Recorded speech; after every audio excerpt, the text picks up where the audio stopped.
사도행전 20장을 한번 펼쳐보세요. 자, 거기 보면 26절부터 32절까지 같이 한번 읽어볼까요? 20장 26절부터 32절까지. 시작. 그러므로 오늘 여러분에게 증언하거니와 모든 사람의 피에 대하여 내가 깨끗하니 이는 내가 꺼리지 않고 하나님의 뜻을 다 여러분에게 전하였음이라. 여러분은 자기를 위하여 또는 온 양떼를 위하여 삼가라. 성령이 그들 가운데 여러분을 감독자로 삼고 하나님이 자기 피로 사신 교회를 보살피게 하셨느니라. 내가 떠난 후에 사나운 이리가 여러분에게 들어와서 그 양떼를 아끼지 아니하며 또한 여러분 중에서도 제자들을 끌어 자기를 따르게 하려고 어그러진 말을 하는 사람들이 일어날 줄을 내가 아노라. 그러므로 여러분이 일깨어 내가 3년이나 밤낮 쉬지 않고 눈물로 각 사람을 훈계하던 것을 기억하라. 지금 내가 여러분을 주와 및 그 은혜의 말씀에 부탁하노니 그 말씀이 여러분을 능히 든든히 세우사 거룩하게 하심을 입은 모든 자 가운데 기업이 있게 하시리라. 아멘. 바울이 이 사도행전 20장 저번에도 한번 말씀드린 적이 있는데 사도행전 20장에 바울은 진짜 에베소 장로들을 밀레도로 초청을 해가지고 그 장로들에게 자신이 3년 반 동안 3년 동안 에베소에서 어떻게 여러분들을 양육하고 양떼들을 도왔는지를 설명하는 그런 내용의 그 메시지를 전합니다. 저는 제가 에베소에 살기 때문에 에베소에 대한 얘기를 하면 굉장히 마음이 깊이 다가와요. 왜냐하면 우리가 볼 때 지금 이게 에베소 장로들을 밀레도라는 곳에서 초대를 하는 거거든요. 그러면 에베소 장로들이기 때문에 에베소 장로들이 에베소 장로다 그 말은 에베소에 있는 교회들의 목회자다, 감독자다 지금 이 뜻이에요.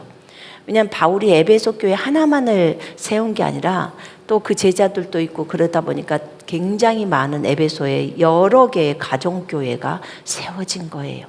그럼 각 가정교회마다 뭐가 있냐면 각 교회마다 장로가 있지요.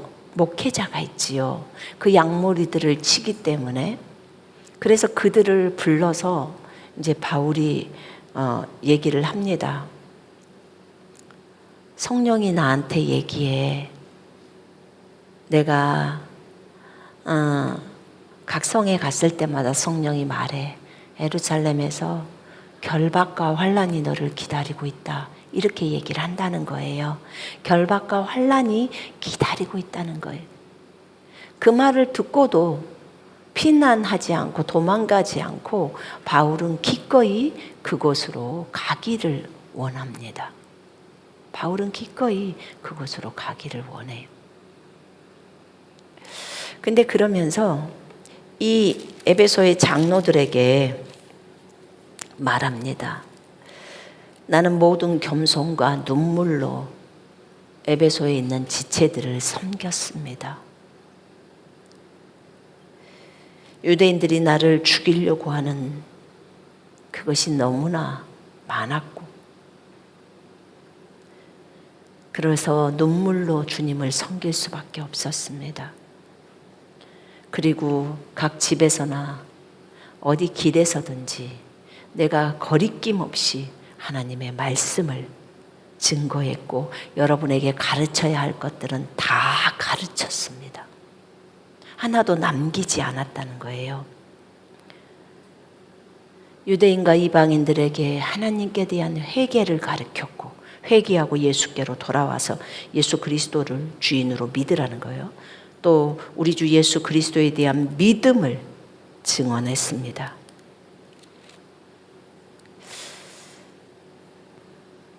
내가 지금 예루살렘으로 가는데 주님께서 예루살렘에서 내가 잡힐 거라고 말합니다. 결박을 당한다고 말합니다. 환난이, 고난이 나를 기다린다고 말합니다. 그러나 내가 달려갈 길과 주 예수께 받은 사명, 곧 하나님의 은혜의 복음을 증언하는 일을 마치려 하면은 나의 생명조차 내가 아끼지 않습니다. 나의 생명조차 귀한 것으로 여기지 않습니다. 주님의 은혜의 복음을 증거하는 이 일을 끝내려고 하는 것은 내 생명을 드리는 것도 아깝지 않습니다. 기꺼이 허비하겠습니다. 하나님에 대한 사랑이 너무 깊죠. 그것을 조금 더 귀한 것으로, 자기 생명을 드리는 것을 조금 더 귀한 것으로 여기지 않는다는 거예요. 얼마나 주님을 사랑했으면 주님이 부르시는 그 부르심을 준행하고 싶었으면 자기 생명조차도 아끼지 않고 기꺼이 저 앞에서 지금 죽음이 있다, 그런 말이 있는데도, 성령께서 몇 차례를 얘기를 하시는데도 기어이 예루살렘으로 가겠다고 하는 것입니다. 바울의 이 고백이 오늘 우리의 고백이 되어야 해요. 여러분은 앞에 환난이 있을 때, 또는 핍박이 있을 때, 또는 앞에 너는 이번에 가면 저 나라에 가서 복음을 증거하다 죽을 것이다 라고 했을 때 발걸음을 뛸 수 있을까요? 정답은 뛰어야 한다는 거예요. 발걸음을 기꺼이 뛰고 나아가야 합니다. 그것이 마땅합니다. 왜 그럴까요? 그분이 우리를 위해서 자신의 생명을 내어주셨잖아요. 우리도 악인이고 원수였을 때 그분이 우리를 위해서 십자가에서 피 흘려 죽으시고 내 모든 죄가 그분에게 얹어지고 그분의 의가 우리에게 왔단 말입니다. 이렇게 우리를 위해서, 원수 같은 우리를 위해서 자신의 생명을 내어주신 이 예수 그리스도의 그 사랑을 우리가 성령을 통해서 깨닫게 되면 우리도 기꺼이 우리의 생명을 내어드릴 수 있습니다. 그분 한 분만을 바라보면서 앞을 향해서 걸어갑니다.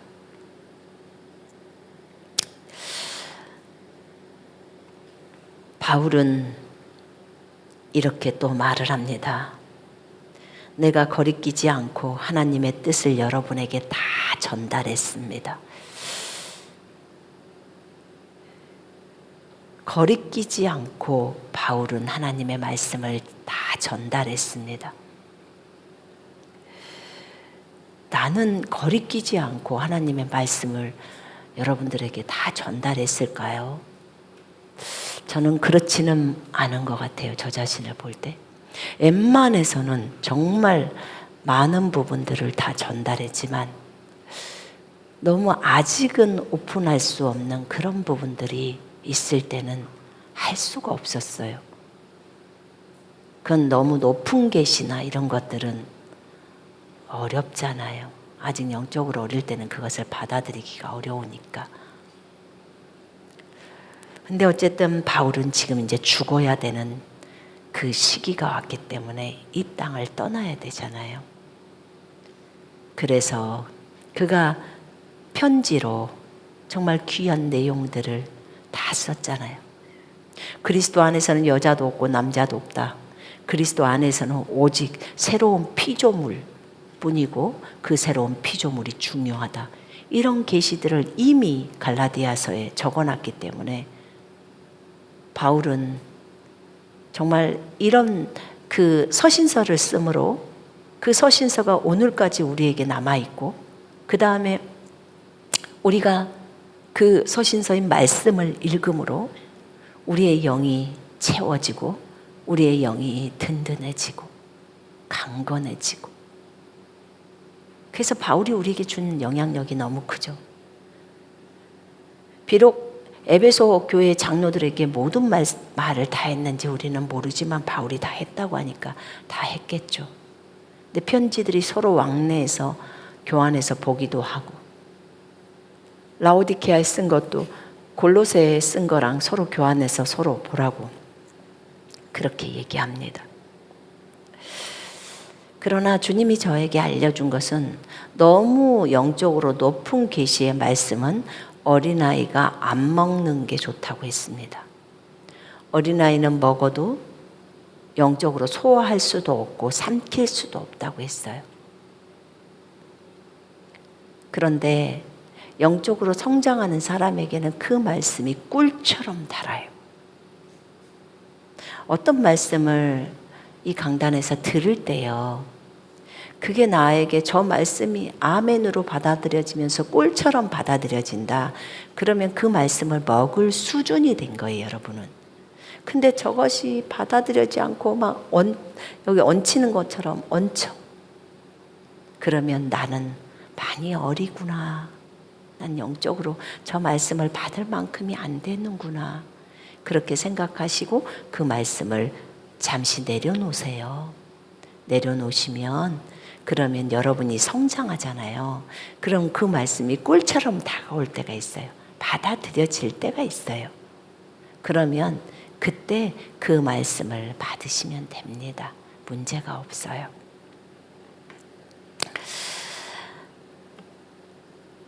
저는 여기서 메시지를 할 때 다 어려운 말만 할 수가 없어요. 왜냐하면 이 안에는 1살짜리도 있고 30살짜리가 제일 높다면 30살짜리도 있어요. 그러면 때로는 어린 사람들에게 해야 하는 메시지가 있고, 때로는 중간 정도의 나이에 해당되는 사람에게 전해야 될 메시지가 있고, 때로는 정말 장년들에게 해야 될 메시지가 있잖아요. 청년, 장년, 청소년기, 어린이 이렇게 해서 보통 한 4부류로 나눠진다면, 그러면 저는 여기에 맞는 메시지가 나가거든요. 근데 왜냐하면 제가 메시지를 직접 선정하는 게 아니고 주님이 저한테 이번에는 이걸 해라. 왜 저번에 한 1년 전에 2년 전에 한 것 같은데 이 메시지를 또 하라고 하실까요? 그 메시지를 들어야 할 사람이 있다는 거예요. 근데 저희 같은 경우는 인터넷 교회이기 때문에 저희 이곳 캠퍼스에 있는 분들만이 아니라 전국적으로 또 전 세계적으로 캠퍼스가 있고, 그 다음에 또 캠퍼스뿐만 아니라 유튜브를 통해서 저희 방송을 듣는 분들이 계시잖아요. 그러니까 어떤 분이 어떻게 하나님 앞에 기도를 하고 있는지를 모르기 때문에 그분이 어떤 것을 구했을 때 하나님이 이건 너무 쉬운데 왜 이 메시지를 하라고 하시지? 그 메시지를 들어야 하기 때문에 하는 거예요. 그게 필요해서. 왜 좀 어려운 메시지로 계속 가지? 그걸 계속 들어야 할 분들이 계시기 때문에. 그래서 메시지를 그렇게 하는 것입니다. 바울은 이렇게 말합니다. 너희들이라고 말하는 그 감독들이요, 에베소에 있는 교회들의 감독들, 목자들, 여러분은 자기를 위하여 또는 온 양떼를 위하여 주의하십시오. 삼가십시오. 성령이 그들 가운데 여러분을 감독자로 삼고, 누가 감독자로 삼았다고요? 성령께서 이 사람을, 당신은 에베소에 있는 A 교회의 감독자가 되시오. 당신은 에베소에 있는 B 교회의 감독자가 되시오. 당신은 에베소에 있는 C교회의 감독자가 되시오. 이렇게 성령이 성도들 안에서 세웠다는 거예요. 성령님이 지금처럼 무슨 신학교를 가서 목회학을 해야 목사가 되고, 이건 전부 인간적인 거예요. 전부 다. 인간적이고 육신적인 방법이에요. 성경은 분명하게 말합니다. 바울에게 내가 너를 사도로, 내가 너를 선지자로, 내가 너를 복음 전도자로, 내가 너를 설교자로 불렀다. 주님이 이렇게 말씀하셨어요.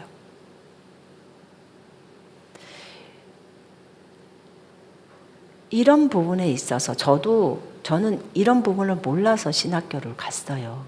알았으면 절대 안 갔을걸요, 제가.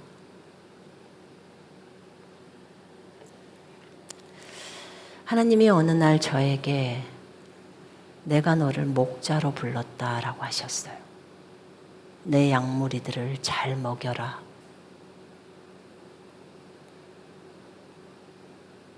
그래서 제가 목자의 역할을 하고 있는 거예요. 주님이 우리를 부를 때 모든 부르심은 주님으로부터 오는 것이에요. 신학교를 졸업해서 목사가 되고, 신학교를 졸업해서 무엇이 되고, No. 못하게 하셨어요. 저희한테 교단도 못 들어가게 해요, 교회. 저희는 교단도 없습니다. 독립교회예요, 독립교회. 어떤 누구도 거치지 않는, 물론 독립교회 여러 교회들이 있습니다. 큰 교회도 있고. 어떤 교단하고도 교단에 들어가서 교단의 법이 있는데 그 교단법이 성경보다 높을 수는 없습니다. 근데 많은 교단들은 그래요. 그래서 교단 총회 같은 거 하면 옛날에 똥바가지 그렇게 했던 이유가 너무, 저희 아버님도 그러더라고요. 예전에 장로교 총회 한다고 목사님 따라 갔다가 다시는 안 간다고 하더라고요. 왜 그러셨어요? 그 사람들은 목사들이 아니야. 그 사람들은 사람이라고 말하기도 어려워. 그런 모습들이 보였나요? 온통 나오는 게 욕이야. 교회에서 봤던 목사님의 그거하고는 완전히 달라. 나는 오히려 거기를 가서 실족할 뻔했어. 더 이상의 위선을 떨어서는 안 돼. 이거 우리 아버님한테 들은 거예요, 시아버님한테. 주님은 저희를 부를 때 그렇게 불렀어요. 처음부터 인터넷 한가족교회를 열으라고 할 때 교단 들어가지 말라고 했어요. 저희 남편에게도 주님이 직접 말했어요. 네가 교단 들어갔으면 나 너 안 썼어. 이렇게 말했어요. 우리 아들한테도 일체 신학교를 못 가겠어. 가지 마. 가면 잘못된 걸 배우기 때문에 오직 성경만 봐. 그렇게 말했어요. 여러분, 성경이 우리의 최종 권위라고 보통 얘기해요. 하나님의 말씀이 A면 그냥 A 따라가면 돼요. 굳이 세상의 것들을 교회로 들어오는 거 주님 너무너무 싫어해요, 진짜. 세상 것들이 우리가 이런 부분에서요, 우리가 교단 들어가고 이렇게 하잖아요. 그러면 주님 우리 안 쓰실걸요? 그게 싫어서 우리를 쓰시는 거예요. 너는 내 말만 들어. 내가 말한 대로 진행해가. 그래서 저희 교회가 되게 단촐해요. 뭐 없어요. 그냥 말한 대로 그냥 순종하고 가는 거예요. 그러니까 사람들이 생각할 때 인터넷 한가족교회는 어디 교단에 속해 있어요? 교단 없는데요. 그럼 교단 없으면 이단이잖아요. 성경에 교단 없으면 이단이라는 게 어디 있어요? 성경 자체가 교단이 없는데 교단에 들어간 게 성경하고 달리 비성경적이죠. 정확해요. 성경에 없는 것을 왜 하려고 해요? 지금 바울이 세웠던 모든 교회가 다 교단이 있어요? 없어요. 그냥 복음 전해서 그 가정에서 모여서 예배가 시작되고 거기가 교회가 되는 거예요. 많이 모여야 가정이니까 뭐 20명, 30명, 어떤 큰 집에, 에베소는 또 큰 집들도 있었으니까 50명 모여서 또 다른데 또 이렇게.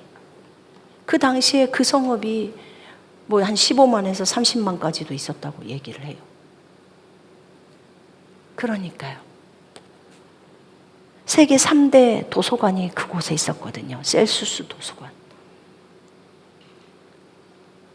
7대 불가사인 아데미 신전이 에베소에 있었고요. 저희 집에서 얼마 안 떨어져 있어요. 그러니까 거기에서 한 얼마나 됐나? 한 10분? 20분 걸으면 된가? 우리 지체들하고 같이. 저희가 에베소 센터가 있거든요. 저는 거기서 살아요. 에베 센터에서.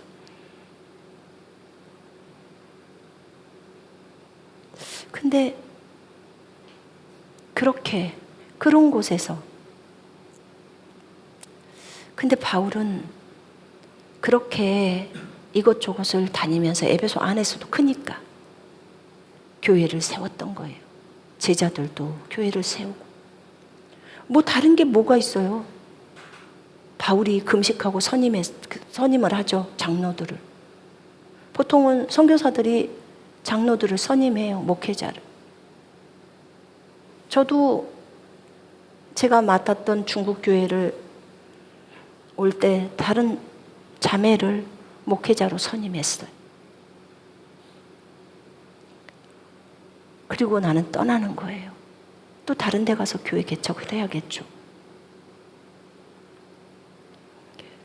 성경에 따라 바울이 이렇게 했기 때문에 그냥 성경에 따라서 보고 그냥 그대로 따라하는 거예요. 다른 어떤 교단이나 무슨 신학교나 이런 것 따라서 가지 않아요. 그렇게 가면 섞이니까, 세상 것이 들어가니까 주님 그거 싫어하시거든요. 성령이 그들 가운데서, 형제 자매들 가운데서 여러분을 감독자로 삼고 하나님이 자기 피로 사신 교회를 보살피게 하셨느니라. 하나님의 피로 사신 하나님의 교회예요. 여기서 이 하나님이 여호와로 나와요. 여호와의 피로 사신 여호와의 교회예요. 이렇게 표현을 합니다. 예수 그리스도와 여호와를 하나로 이름을 사용해요. 이런 구절 많죠? 예수님이 재림하시는 것이 계시록 19장에 나와 있는데 구약의 스가랴서 14장에는 여호와가 재림하시는 걸로 나와요. 결국은 예수 그리스도가 여호와인 셈이죠.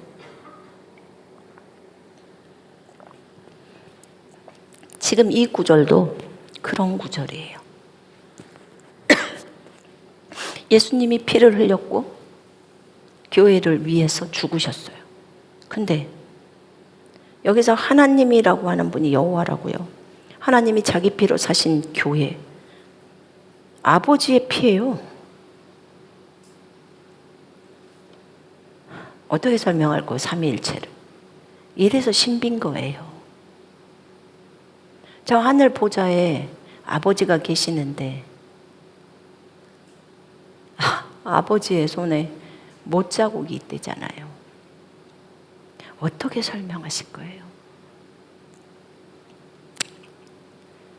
삼위 하나님을 찬양합니다.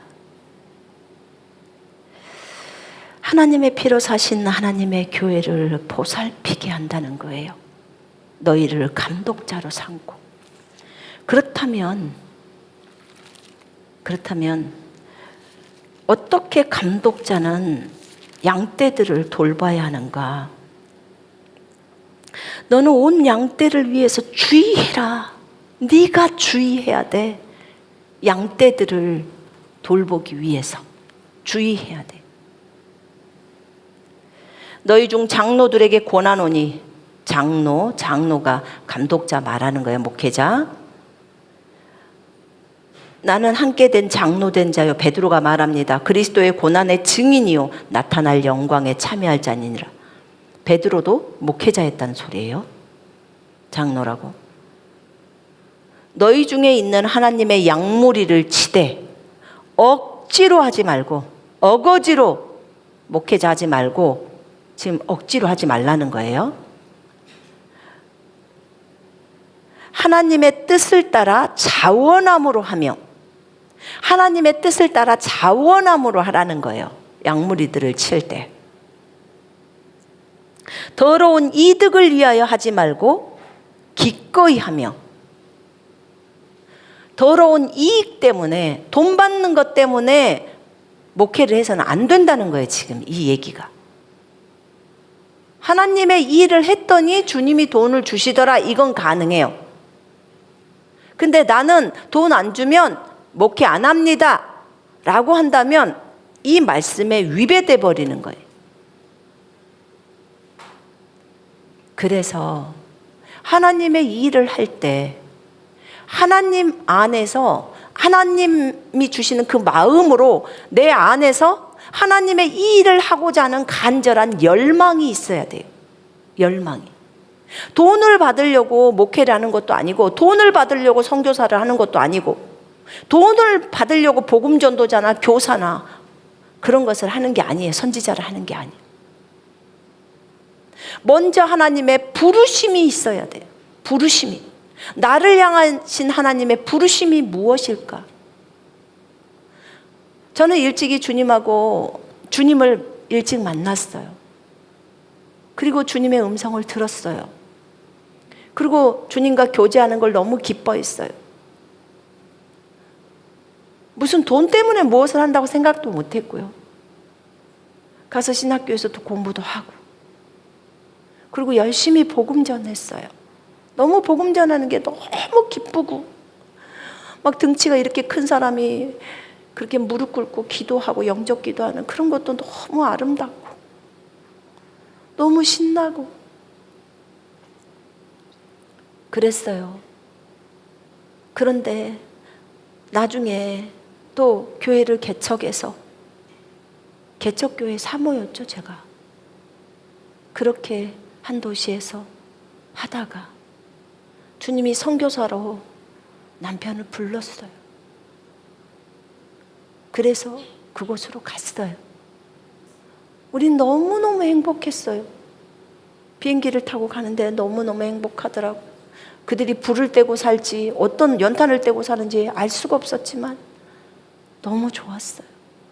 주님을 섬길 수 있다는 게, 저 다른 나라의 영혼을 섬길 수 있다는 게 아주 그냥 기쁨으로 충만하고 비행기에서 많이 울었어요. 그 감사해서, 은혜가. 우리가 받을 수 있는 돈은 30만 원이었어. 30만 원을 선교 후원비로 약정돼 있는 돈이었어.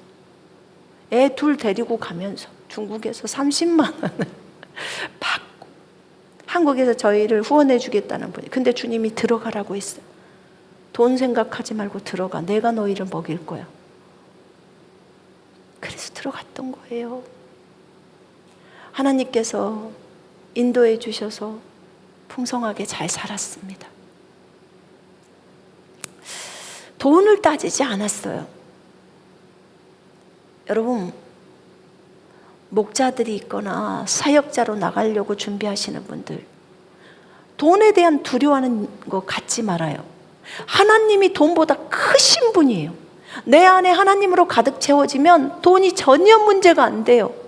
어떤 사람이 무섭게 위협하는 것도 문제가 안 돼요. 하나님이 크기 때문에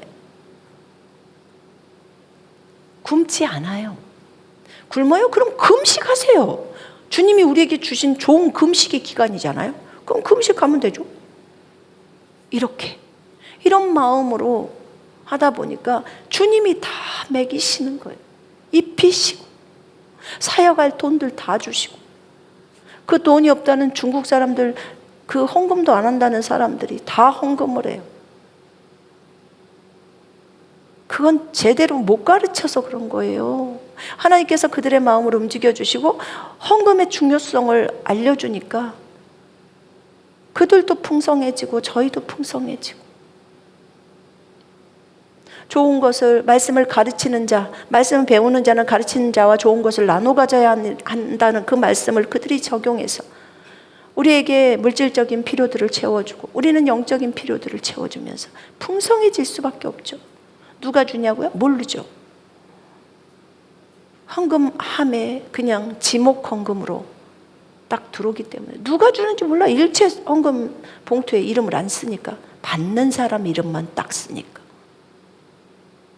하나님이 공급하시는 거예요. 이득을 따라서 하려고 해서는 안 돼요. 기꺼이 하고 자원함으로 너무 양무리를 돕고 싶고, 선교사를 억지로 가는 게 아니에요. 어거지가 아니에요. 애들은 억지가 될 수 있죠. 애들은 엄마 아빠 따라가야 되니까 어리니까 고통이 있죠. 그러나 그 아이들이 컸을 때 저희 딸이 그러더라고요. 엄마, 내가 중국어를 배울 수 있다는 게 얼마나 감사한지 몰라. 그 당시에는 잘 몰랐는데 지금 저희 딸이 온라인 쇼핑몰 하거든요. 근데 공장 띄우는 게 중국이에요. 어떤 동대문이나 이런 데서 띄지 않아요. 그러니까 중국어가 되니까 바로 중국 공장하고 다이렉트로 해버리는 거예요. 이것도 상당히 유익이잖아요. 그러니까 이윤이 많이 남죠. 한국에서 뛰면 그게 이윤이 많지 않죠. 동대문에서 또 띄어서 먹으니까. 언어를 할 수 있다는 것이 얼마나 큰 것인지 나중에 알았대요.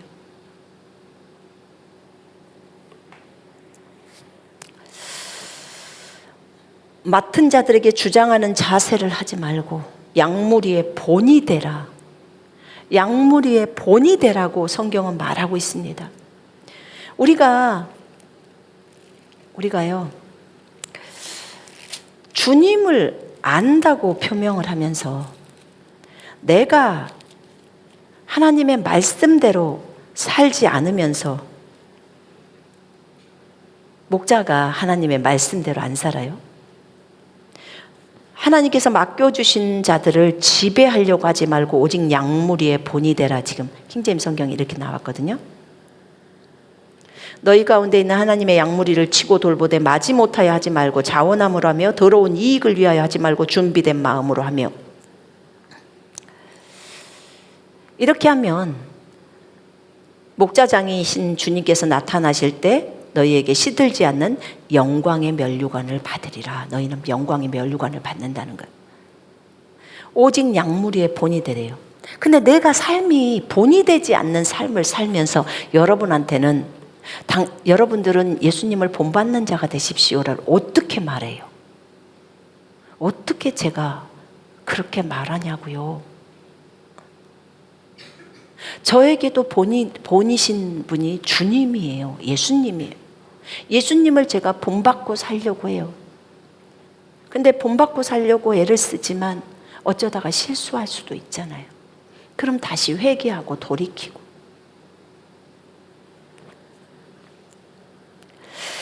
얼마나 육신적인 말을 했을까.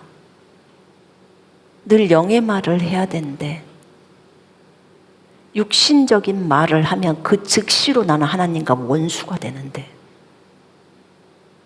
나는 원수 관계로 딱 들어서 버리는구나.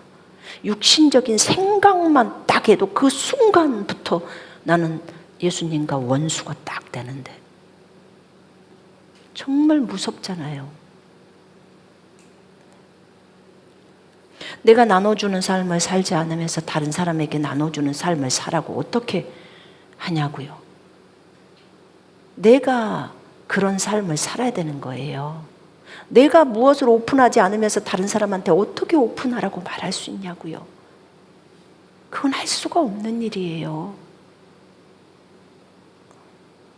내가 검소하게 살고 내가 꾸미지 않고 성경에 따라 삶을 살아야 여러분들도 오면서 그것을 보면서 걸어갈 거 아니겠습니까? 그러지 않을까요? 전 주님께 이렇게 배웠어요. 네가 안 하면서 어떻게 그들에게 요구할 수 있니? 나는 너한테 내가 그렇게 살아왔기 때문에 나를 본받아서 그렇게 살으라고 하는 거야. 예, 맞아요. 주님은 그렇게 하셨어요. 감독자들은 성령이 세웠고요. 양무리의 본이 되어야 해요. 그럴 때 목자장이신 예수님이 우리에게 영광의 면류관을 주십니다. 젊은 자들아 이와 같이 장로들에게 순종하고 다 서로 겸손으로 허리를 동이라. 서로 겸손하라는 거예요. 너희 모두가 서로 복종하고 이렇게 나왔어요. 서로 복종하라. 우리가 서로 복종하고 겸손으로 옷 입었으면 좋겠습니다. 서로 복종하십시다. 아멘. 나도 여러분에게 복종하고 여러분도 나에게 복종하고 서로 지체들끼리 복종하고 말씀을 증거할 때 그 말씀을 서로 받아들이자 그 말이에요. 그렇게 해야 되지 않을까요? 마땅하다고 생각합니다. 하나님의 능하신 손 아래서 우리 모두는 겸손해야 합니다. 가정도요. 남편이 아내한테만 너는 복종해 나한테. 그럼 아내는 뭘 요구하는 줄 아세요? 그럼 당신은 나를 사랑해서 죽어. 이렇게 요구해요. 죽는 게 더 무서운 거예요. 근데 남편들은 그것만 요구한단 말이에요. 근데 지금 방금 읽었던 베드로전서의 5장에 서로 복종하라는 말이 있어요. 서로 복종해야 돼요. 그것만 있어요. 골로새서에는 남편과 아내가 피차 복종하라고 나와요. 서로 복종하라고. 서로 복종하면 아무런 문제가 없죠. 자, 바울이 이렇게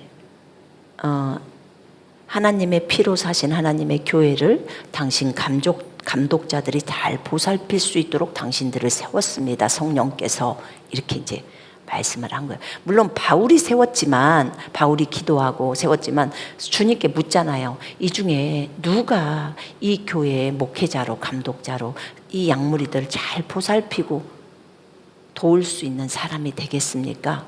그랬을 때 주님이 어떤 사람이라고 얘기하면 그 사람을 세우는 거죠.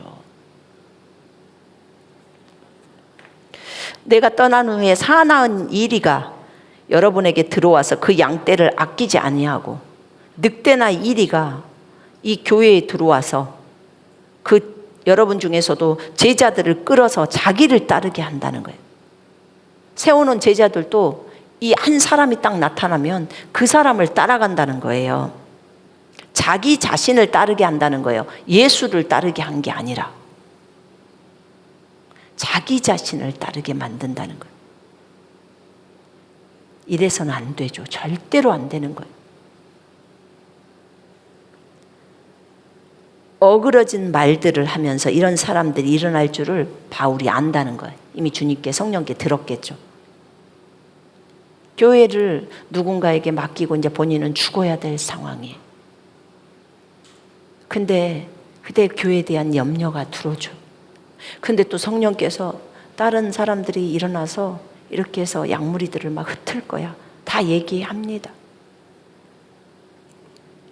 그러므로 감독들아 들어라. 여러분 감독들이 잘 들으시오. 내가 깨어서 3년 동안이나 밤낮 쉬지 않고 눈물로 각 사람을 훈계하던 것을 기억해 주시오. 당신들도 그렇게 양무리들에게 그렇게 해 주시오 하는 거예요.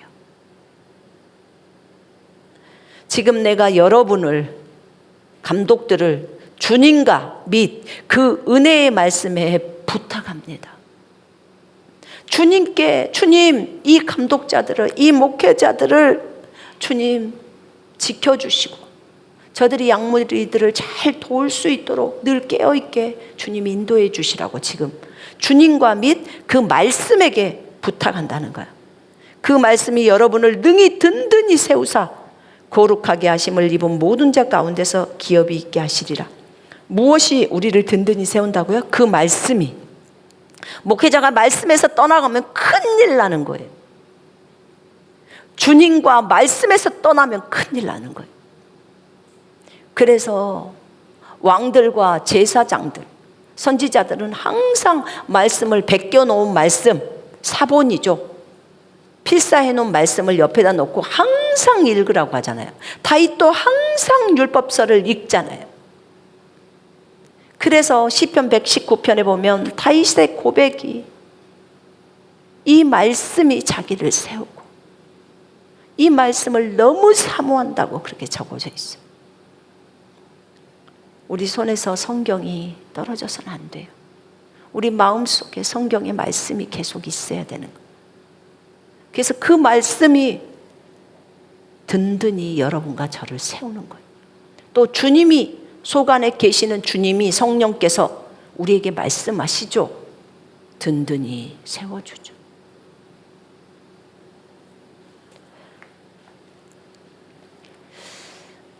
바울은 아무의 은이나 금을 받지 않았습니다.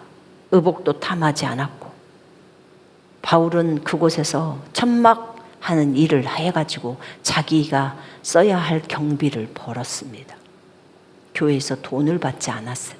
빌립보 교회랑 데살로니가 교회에서는 바울에게 돈을 주었습니다. 이제 사람들이 많아지니까 돈을 벌 수가 없었어요. 그들을 돌봐야 되니까. 그러기 전까지는 바울이 일을 했어요. 그리고 또는 그 같은 동역자들 안에서 바울에게는 다른 사람을 돌보라고, 양무리를 돌보라고 하고 자기가 대신 돈을 벌겠다고 벌어서 바울의 필요들을 충당했어요. 바울에게는 이런 동역자들이 있었습니다. 범사의 여러분에게 모범을 보여준 바와 같이 모범을 보여줬다는 거예요. 바울이 이런 부분에조차도. 그래서 자기가 수고해서 약한 사람들을 오히려 도와줬대요. 자기에게 들어온 수입에서 어려운 사람들을 도와줬다는 거예요. 주는 것이 받는 것보다도 복이 있다 하심을 기억해야 하리라. 저도 이것을 본받아요. 그래서 저에게 들어온 어떤 부분의 돈들을 또 다른 데 흘려보내는 거예요. 그건 성령께서 인도하시는 대로 누가 지금 어려운지를 보고 주는 것이 받는 것보다 복이 있다 하심을 기억하라는 거예요. 바울은 이 말씀을 실천했다는 거예요. 남에게 주는 것이 받는 것보다도 복이 있다는 거예요. 그래서 주라는 거예요. 주라고.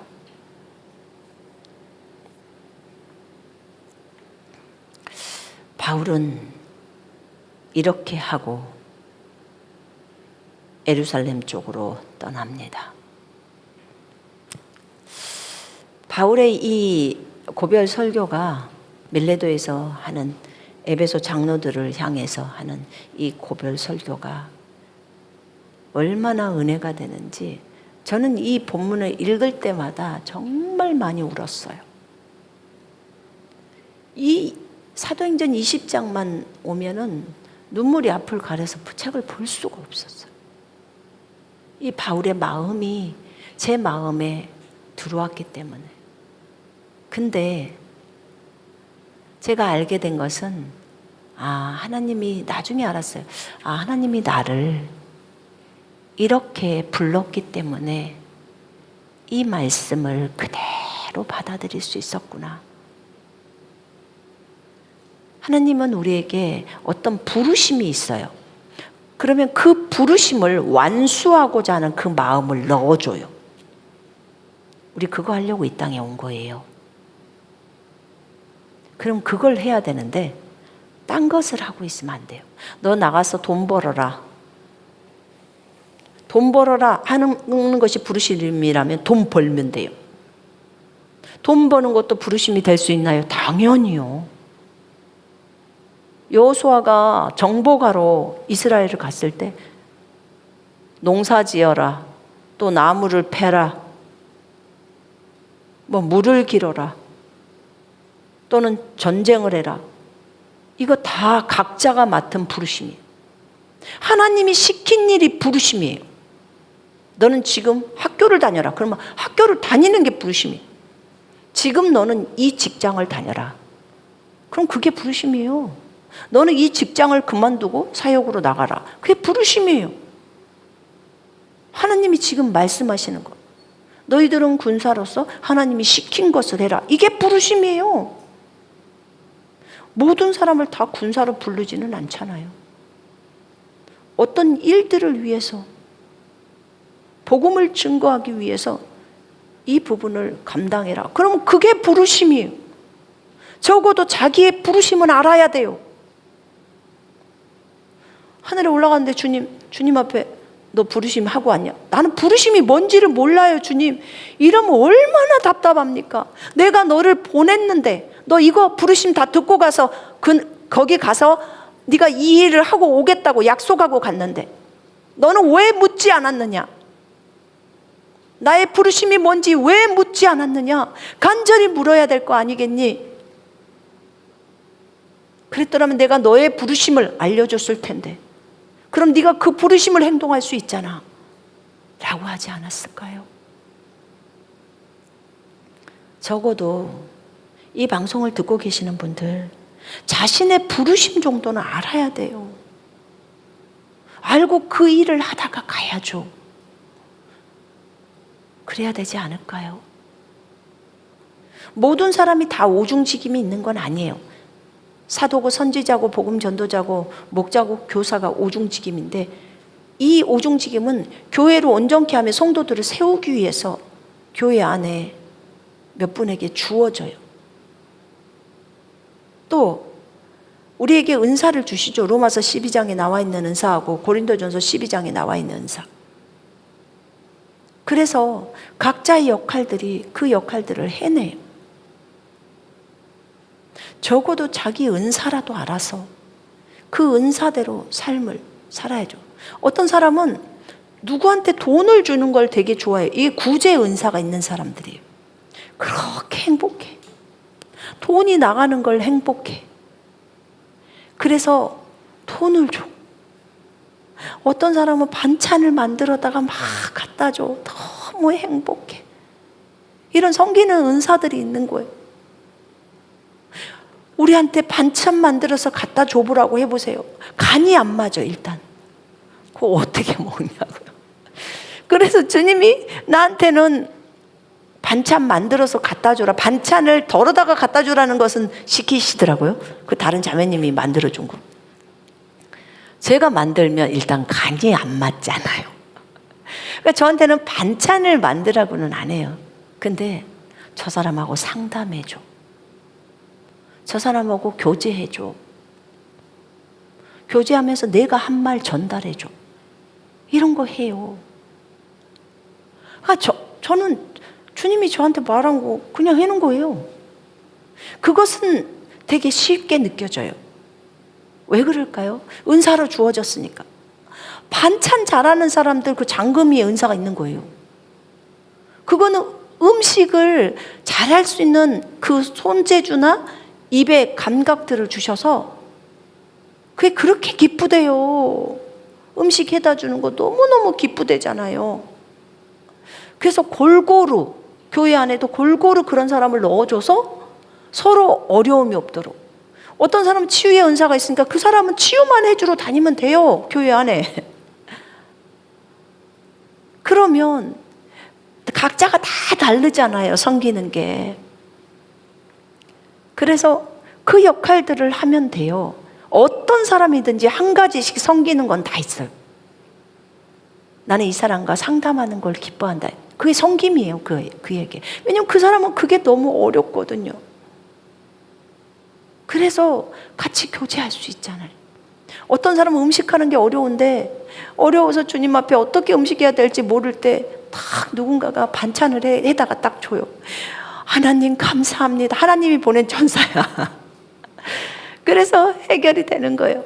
돈이 필요해서 간절히 기도하고 있는데 어느 날 지목헌금으로 돈을 딱 받게 돼요. 와, 하나님이 이렇게 내 필요를 채워주시는구나. 하나님이 필요를 채우시는 거야. 하나님이. 그렇게 다 각자가. 여러분, 이걸 보실 때 우리 각자에게 주신 은사가 무엇인지를 알고 내가 그것을 섬기면 되고요. 그 다음에 주님이 나를 향한 부르심이 무엇일까? 나는 장사만 하라고 했을까? 그럼 장사하다 올라가면 돼요. 장사하면서 또 교회 잘 섬기고 성도들 잘 섬기면 돼요. 그럼 나는 다른 거 무엇을 하라고 했을까? 잘 들으세요. 주님으로부터 물으세요. 그거는 성령님이 알려줘요. 성경을 보다가 거기에 딱 꽂혀요. 자기의 부르심에. 그럼 얼음 det듯이 딱 그래.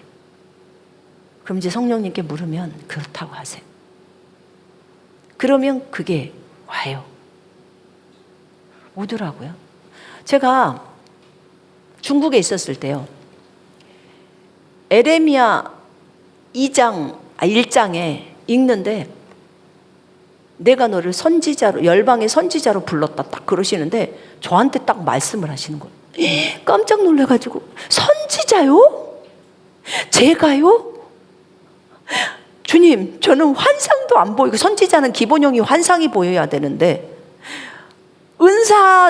저는 은사 쪽으로 주님이 처음부터 하시지 않으셨어요. 물론 처음에 환상 하나 봤던 건 있었지만 그 목사님한테 보여줄 때 그거 본 적 외에는 절대 다른 거 보면 잘못된 줄 알고요. 무조건 말씀 외에는 주지 말라고 제가 말씀드렸어요. 그래서 그쪽이 다 닫아져 버렸던 거예요. 근데 저를 선지자로 불렀대요. 그래서 나는 이해가 안 되네. 어떻게 나를 선지자로 부르시지? 선지자가 하려면 뭐가 있어야 되는데 드러나오는 게 내가 너에게 말씀을 주노라 뭐라든지 이런 게 있어야 되는데 그런 게 없잖아요. 우리는 속 안에서 들려오는 주님의 세미한 음성만 듣고 그렇게 있었는데 어떻게 선지자를 하냐고요? 말도 안 돼, 주님. 근데 그렇게 하겠대요. 근데 그렇게 하신다고 했는데 한참 후에 지금은 정말 환상을 많이 보여주시거든요. 뭐 국가적인 것도 보여주고 딴 나라에 대한 것도 보여주고 군사들에 대한 것도 보여주고 이게 한번 열리니까 분물 터지듯이 열리는 거예요. 그러니까 제가 선지자로 부르심을 받았다. 내가 너를 선지자로 불렀다가 중국에 있었을 때거든요. 근데 저는 그때 도저히 이해가 안 됐어요. 근데 이해가 안 되죠. 제가 어리니까. 진이가 천국 가서도 그 주님 앞에서 저에 대한 것을 받아왔을 때 거기 안에 선지자가 있더라고요. 내가 너희 엄마를 마지막 때 내 선지자로 세웠다 이렇게 말씀을 하셨대요. 근데 저는 그때도 주님께 너무 감사했지만 이미 주님이 저한테 말씀을 하셨잖아요. 에레미야를 통해서. 정말 감사해서 말씀은 하셨지만 내가 선지자로 나타나는 뭐가 없는 거예요. 근데 한국에 와서 저쪽에서 그 안산에서 한가족 교회를 개척하고 진행할 때부터 열리기 시작하는 거예요. 그러니까 무엇으로 나를 부르심을 받았다 그러면 좀 기다리세요. 나는 아닐 거야 이러지 말고. 왜냐하면 이게 좀 뒤에 나타난 거잖아요. 몇 년 뒤에. 그걸 주님이 줬는데 주님 도로 가져가세요. 나는 그런 거 안 받았어요. 이러고 하지 말고요. 기다려요. 그리고 기도해요. 하나님 선지자로 불렀다면 요게 나와야죠. 복음 전도자로 그 군사들을 불렀다고 하니까 우리 주님의 오실 길을 예비하는 복음 전도자로 불렀어요. 군사들을. 그래서 온피조세계에 복음을 증거하려고. 우리 지상 대명령이라고 하는 그 명령을 이루려고. 그럼 복음 전도자의 그 은사들이 있어야 되는 거예요. 근데 그때는 안 보여요. 근데 여러분 지금 봐봐요. 여러분들이 이런 마이크 끼고 수원역에서 각 지역에서 여러분 얼마나 메시지 잘합니까? 지금 절제를 시키는 거예요. 절제. 10분만 하세요. 이렇게 30분도 그냥 하잖아요. 왜요? 길거리가 강단이에요. 여러분들이 거기서 완전히 광야에서 딱 길러지고 있는 거예요. 여러분도 메시지 아주 잘 하시더라고요. 때가 되면 물 만난 고기처럼 그렇게 진행할 날이 와요. 거기에 풀어져야 될 게 기적과 표적이 풀어져야 돼요. 복음 전도자에게는. 그게 딱 결합이 딱 되잖아요. 그러면 정말로 이 땅에서 복음 전도자들 정말 많은 100만 명, 200만 명, 300만 명 모여놓고 복음 전해요. 그럴 때 기적과 표적이 나오거든요. 그런 능력자들이 나와요. 이 사람이 복음 전도자예요. 안진뱅이가 일어나고 봉사가 눈을 뜨고 귀머거리가 귀가 들리고 죽은 자가 살아나고 이런 일을 행하는 표적과 기적은 목자에게 나타나는 게 아니고요. 이건 복음 전도자에게 나타나는 거예요. 영혼들을 예수께로 데려오기 위해서. 그게 얼마나 중요한지 몰라요. 그걸 놓고 미리 기도하시고 말씀을 많이 준비해 놓으시고 미리부터 복음 설교를 준비해 놓으시고 준비하는 거예요. 주님은 준비된 자를 쓰셔요. 자, 시작 하면은 그때 가서 이제 준비하려고 복음 어떻게 전하지? 이러고 있으면 깝깝해 버리는 거예요. 그래서 미리 준비시키는 거예요. 나타나는 건 뒤에 나타난다니까요. 그런 역할들을. 그 은사는 뒤쪽에 나와요. 카운트다운이 시작되면 나온다고요, 다. 그래서 자신의 부르심에 대해서 소중히 생각하시고 부르심을 안 했는데 안 한다. 그러면 매도 많이 맞아요. 그거 말씀드렸습니다. 기본용으로 군사로 부르심을 입었다. 그러면 나는 주님이 군사훈련을 하라고 해서 군사를 받으러 왔습니다. 그래서 군인으로서 주님의 오실 길을 예비하는 자리에 서려고 왔습니다. 근데 저의 부르심이 주님께서 저한테 복음 전도자라고 했습니다. 그럼 그걸 알았다면 당신은 준비해야 하는 겁니다. 어떻게 해요? 복음 전도자로서 어떻게 가야 할지 복음도 준비하시고 나가서 전도하는 것도 훈련하시고 처음에는 부끄러워서 어떻게 해야 될지 몰라 피켓 들고 하세요. 피켓만 들고만 있어요. 그 다음에 두 번째부터는 예수님 믿으세요부터 시작하죠. 점점 늘러가서 나중에는 진짜 잘해요. 여러분들 설교 잘하더만요. 그래서 그러면서 거리에서 길러지는 거예요. 강단은. 거리가 강단이에요. 저도 영등포나 이런 데서 많이 했어요. 그러면서 훈련이 되는 거예요. 여러분, 바울이 우리에게 본을 보여줬어요. 바울도 했잖아요. 또 주는 것이 받는 것보다도 복이 있다고 했으니까 열심히 주는 우리가 되어야 해요. 아셨죠? 예. 지금 내가 여러분을 주와 및 은혜의 말씀에 부탁하노니 그 말씀이 여러분을 능히 든든히 세우사 거룩하게 하심을 입은 모든 자 가운데서 기업이 있게 하시리라. 유업이 있게 하시리라. 주님, 우리 속에 계시는 성령님께 집중하시고 그 다음에 하나님의 말씀께 집중하세요. 이 말씀이 우리를 든든히 세웁니다. 아멘. 주님이 약속하신 어떤 것은 굳게 붙으세요. 아셨지요? 네. 자, 기도하겠습니다.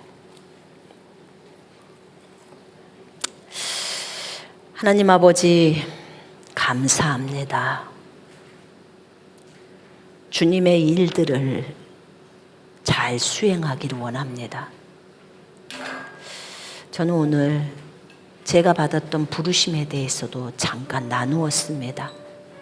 이들에게 이해를 돕기 위해서 잠깐 나누었습니다.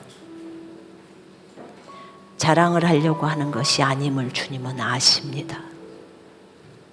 하나님이여, 이들도 각자가 받은 부르심이 있을 텐데 그것을 마음속에 간직하고 버리지 말고 딱 붙들고, 그럼 나에게 주신 이 부르심을 이루기 위해서 나는 무엇을 어떻게 준비해야 하는지를 하나님 생각하게 하시고, 시간을 허비하지 않고 주님 앞에서 잘 준비된 자로 그렇게 하기를 원합니다. 내가 구제의 은사가 있고 내가 섬기는 은사가 있다면 그것으로 열심히 성도들을 섬기면 됩니다. 주변 사람들을 섬기면 됩니다.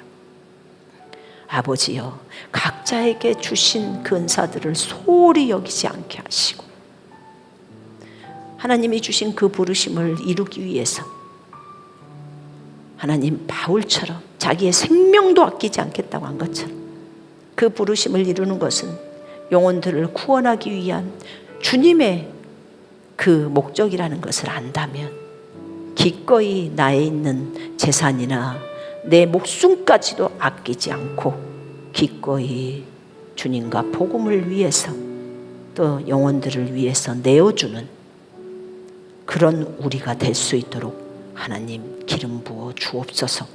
강하고 담대할 수 있도록 기름 부어 주옵소서. 우리 모두를 성령으로 충만하게 기름 부어 주옵소서. 주님 감사합니다. 주님, 지체들 한 사람 한 사람의 마음이 이것에 대해서 깊이 생각하게 하옵소서. 주님 의지합니다. 오늘 오신 모든 분들을 하나님 예수 그리스도 이름으로 축복합니다. 나사렛 예수 이름으로 명령하노니 모든 악하고 더러운 질병의 영들은 형제 자매들, 가족 식구들, 이 방송과 함께하는 모든 분들에게서 다 떠나갈지어다. 모든 바이러스는 다 없어질지어다. 주 예수 이름으로 몸의 통증은 다 사라질지어다. 염증은 다 없어질지어다. 오장육부는 강건하라. 유방과 자궁도 강건할지어다. 몸에 있는 모든 혹들은 다 사라질지어다. 속 안에서 말라서 다 없어질지어다. 종양들도 다 없어질지어다. 전립선도 강건할지어다. 피부도 건강할지어다. 혈관, 세포, 조직, 인대, 근육, 뼈, 신경까지, 피부까지 다 건강할지어다. 하나님 감사합니다. 주 예수 그리스도 오직 그분만을 높이고 그분만을 자랑하며 그분 안에서 걷기를 원합니다. 하나님, 각 가정의 모든 필요가 예수 이름으로 다 채워질 수 있도록 하나님 인도해 주시고, 분명하게 자신의 부르심을 알고 그 부르심대로 걸어갈 수 있도록 인도해 주옵소서. 아버지 감사합니다. 예수님만 집중하며 말씀에 집중하며 그렇게 걷게 하옵소서. 지체들끼리 서로 복종하고 사랑하게 하옵소서. 아버지 감사합니다. 주 예수 그리스도 이름으로 아버지께 감사하며 기도드렸습니다. 아멘.